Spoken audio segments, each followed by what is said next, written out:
Dagdag na mga balita, ang patuloy na ugnayan at prioridad ng mga programa ng BARM government sa pagitan ng Cotabato City LGU ang isa sa mga tinalakay sa pagbisita ni Interim Chief Minister Abdul Rauf Makakua kay Mayor Bruce Matabalaw. Ang News Now sa report.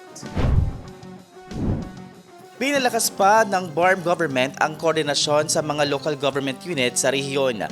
Bumisita ito at nakipagpulong kay Cotabato City Mayor Bruce Matabalaw araw ng Lunes kung saan, ayon sa lokal na pamahalaan, tinalakay ang patuloy na ugnayan at prioridad ng mga programa ng BARM government sa pagitan ng Cotabato City LGU. Kasama rin sa pulong si MILG Minister Jordan Bayam, Vice Mayor Joher Madag at ilang pang mga barangay chairpersons. Ayon sa LGU, pinagtibay ng mga lider ang sama-samang layunin ng isusulong ang maayos, inklusibo at tuloy-tuloy na pag-unlad ng bawat Cotabateños. Vermon Calis, iMinds, Philippines.